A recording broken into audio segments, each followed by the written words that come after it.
ایک سٹے کی وجہ سے یہ پروسیس زیر التوا ہے، رکا ہوا ہے۔ اب 8 مارچ 2023 کو یہ ہمارا کیس لگا ہوا ہے۔ اللہ تعالیٰ سے دعا گو ہیں کہ انشاءاللہ العزیز اس کا کوئی ڈسیزن آئے گا تو ہم اس کے بہتری کی طرف بہتر قدم اٹھانے کے قابل ہو سکیں گے۔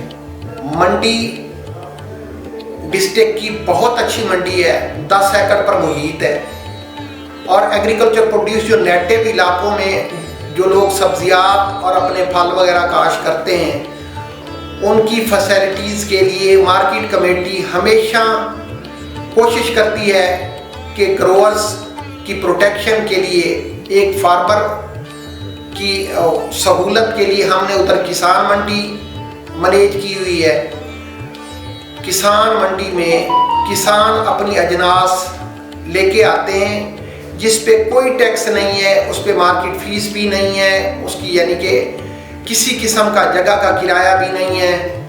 کسان اپنی فصل لے کے ڈائریکٹ لے کے آتے ہیں اور ادھر بغیر کسی لاگت کے وہ فروخت کر کے اپنے جو کتنے کا بھی ان کی مالیت کا بکتا ہے وہ اپنے پیسے لے کر گھروں کو چلے جاتے ہیں۔ میرا ایک انسپیکٹر، 3 سب انسپیکٹر ادھر ڈپیوٹ ہیں۔ لوگوں کو فیسیلیٹیٹ کرنے کے لیے، تمام چیزوں کو لک آفٹر کرنے کے لیے مارکیٹ کمیٹیز کے تمام واجبات، لائسنس فیس، مارکیٹ فیس، ان چیزوں کو لک آفٹر کرنے کے لیے ادھر موجود ہوتے ہیں۔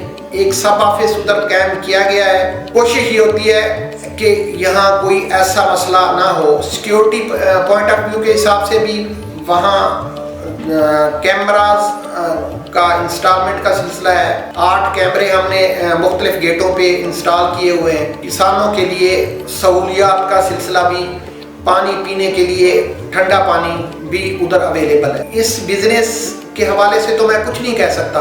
اس کا رف سا اندازہ یہ ہے کہ جو ڈیلی کی ارائیول ہے نا، وہ 5 سے 6 گاڑیاں پیاز کی، 5 سے 6 گاڑیاں ٹماٹر کی ڈیلی ارائیول ہے۔ باقی جو لوکل فصلیں ہیں، لوکل سبزیات ہیں، وہ ڈیلی بیسس پہ ان کا اندراج کیا جاتا ہے باقاعدہ طور پر، اور اس کی اگر آپ جاننا چاہ رہے ہیں تو اس کا تمام تر ریکارڈ میرے سب آفس میں موجود ہے، وہ آپ کو کسی بھی وقت چیک کروایا جا سکتا ہے۔ مارکیٹ کمیٹی اپنے فرائض کا سلسلہ صبح نماز کے ٹائم سے لے کے آکشن کا سلسلہ شروع ہوتا ہے۔ میرے سب انسپیکٹر بشمول میرے ریٹ اناؤنسر، آکشنیئر، ہم سب لوگ ادھر ہوتے ہیں۔ ڈسٹرکٹ انتظامیہ کی طرف سے جناب ڈپٹی کمشنر صاحب، جناب اسسٹنٹ کمشنر سٹی، جناب اسسٹنٹ کمشنر صدر وہاں منڈی میں تشریف لاتے ہیں۔ ڈیلی بیسس پہ وہاں مانیٹر کیا جاتا ہے ریٹوں کو، اور تمام مانیٹرنگ کے بعد ریٹس جاری کیے جاتے ہیں، اور ریٹ جاری کرنے کے بعد کنٹریکٹر کے حوالے ریٹ لسٹ کی جاتی ہے، جو تمام نوٹیفائڈ ایریا جو مارکیٹ کمیٹی بہاولپور کا ہے اس میں وہ ریٹ لسٹ کی تقسیم کو یقینی بناتے ہیں، اور ریٹ لسٹ اویزا نہ کرنے یا اوور چارجنگ کرنے کی صورت میں ڈسٹرکٹ بہاولپور میں نیئرلی تقریباً کوئی 26 پرائس کنٹرول مجسٹریٹ موجود ہیں، جو ہماوت کوشش کرتے ہیں کہ اوور چارجنگ کرنے والوں کے ساتھ آئینی ہاتھوں سے نمٹنے کے لیے ان کو فائنز، ان کو ایف آئی آر وغیرہ ان کے اگینسٹ دی جاتی ہیں۔ جو لوگ سٹاک کرتے ہیں اور جو روٹی کی قیمت وزن کے برابر نہیں دیتے، اس کے بارے میں ان لوگوں کے خلاف بھی جو ریٹ گورنمنٹ کی طرف سے مقرر کیا گیا ہے، اوور چارجنگ کرنے والوں کو فائن بھی کیا جاتا ہے، ان کے اگینسٹ ایف آئی آر بھی دی جاتی ہے۔ اس کے علاوہ بس اللہ تعالیٰ سے دعا ہے کہ ابھی ہمارے جو پیاز کا ایشو چل رہا ہے، پیاز ہمارا سندھ سے آنا شروع ہو تو گیا ہے، لیکن ڈیو ٹو رینز، بارشوں کی وجہ سے ہماری جو فصل وہ تباہ ہوئی ہے، وہ ٹماٹر اور خاص کر پیاز، ان چیزوں پہ بہت ایفیکٹ ہوا ہے۔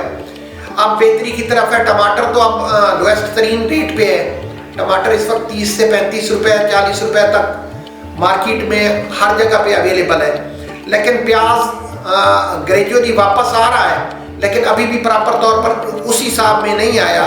پیاز 250 پونے 300 روپے تک چلا گیا تھا، اب پیاز واپس 120 روپے تک واپس آیا ہوا ہے۔